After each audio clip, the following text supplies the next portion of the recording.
Hello there, and welcome back to the channel. During the week, I was teaching a group of students, I can't remember which company, Cemex, I think it was, down in Mexico City. And we came to an article that was in the book that we use. Quite interesting, actually, the article. The article was all about the economics of happiness.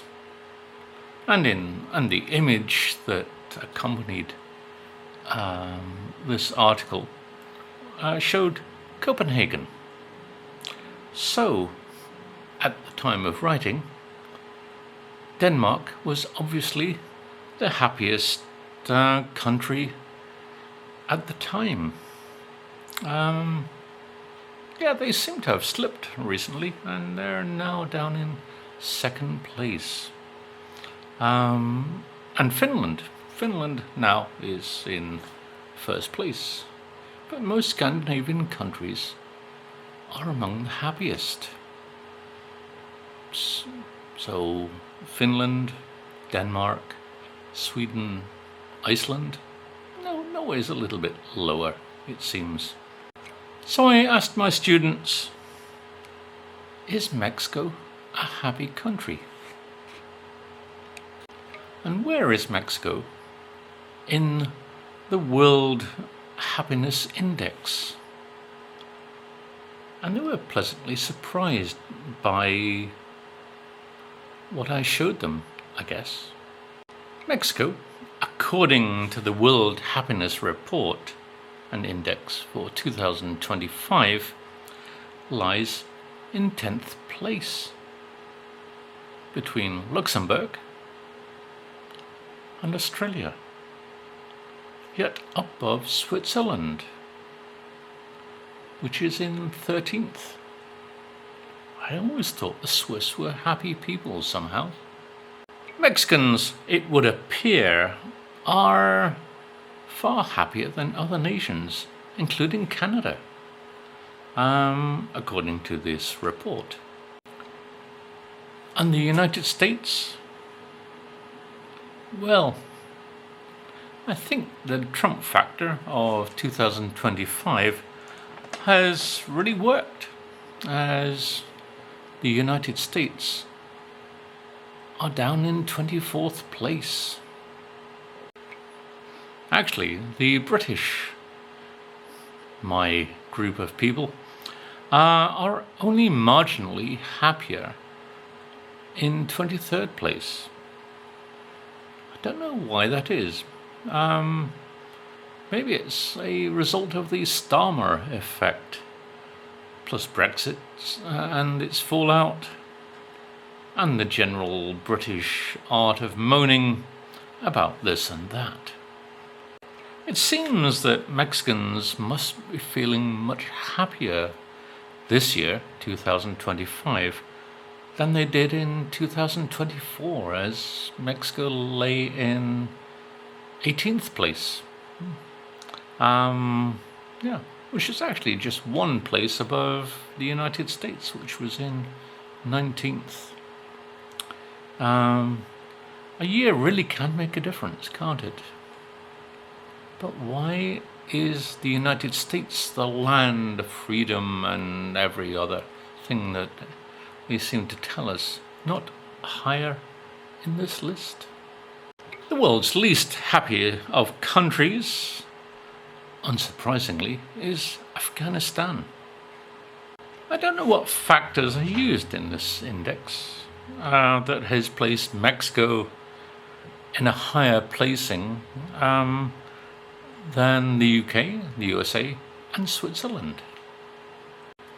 Maybe Mexico is seeing more of prosperity these days. Well, the country, especially here in Monterey, does seem to have an ever-increasing middle class.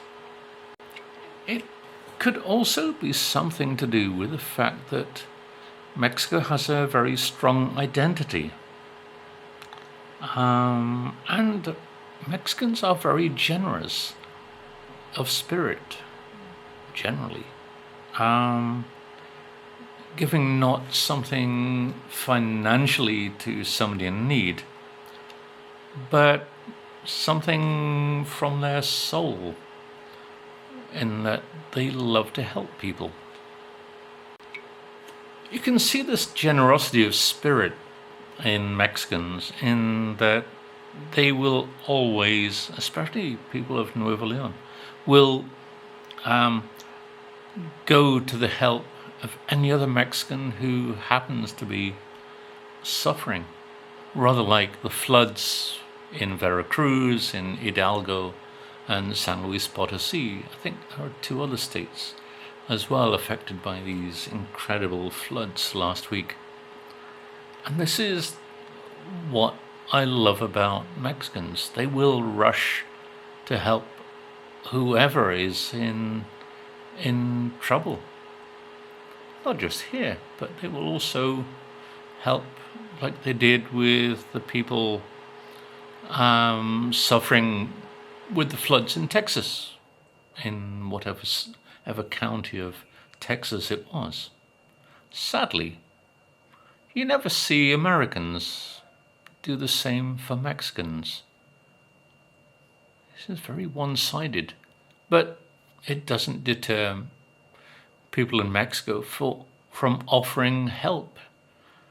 I think after Hurricane Katrina, the first people who got to New Orleans, I think it was New Orleans, after the hurricane, were not the U.S. agencies, but Mexicans. Mexicans set up food stations and helped people before the U.S. even got there. That is that generosity of spirit that Mexicans have. Also, I think Mexicans have far more freedom to do what they want. There doesn't seem to be any restrictions on Mexicans to do what they want. I think that is also part of happiness, having the freedom to be yourself and do what you want. I think there's a limit in the United States and many other countries, but Mexico is much freer, it seems. And maybe that's another of those things that why I love this country. I think another factor that puts Mexico up there in the happiness index is that the family is so important, and it's integral to everything socially. Family is all important here. And in Mexico that you can rely on both family and your network of friends to be there for you in whatever moment might be causing some problems. You can rely on your network, as I say, of friends and family to help out in a crisis. Everybody will just go that extra mile to help each other.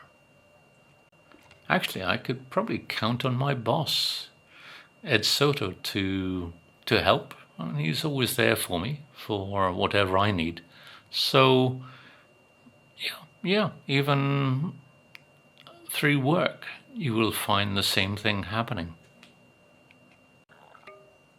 You would think that with everything you hear about Mexico, generally kind of negative from the US and in the press, those things, cartels, drugs and corruption in various ways, governmental, the police, etc., that Mexicans would be kind of miserable about their lot.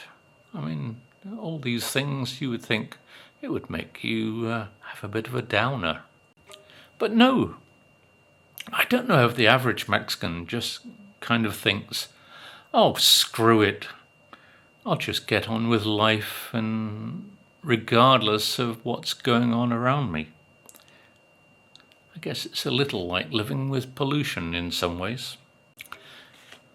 I must investigate this World Happiness Index. I don't know what the parameters or the considerations are for what they consider happiness. It would be interesting to find out. Actually, I asked my students to see if they could find something, and I'm looking forward to what they find in tomorrow's session. But it would be interesting to know what. I must do some investigation, I think. So, thank you very much for watching. Please like and subscribe. Along the bottom there you will find those buttons, which I am vaguely unsure where they are. Bye for now. And be happy.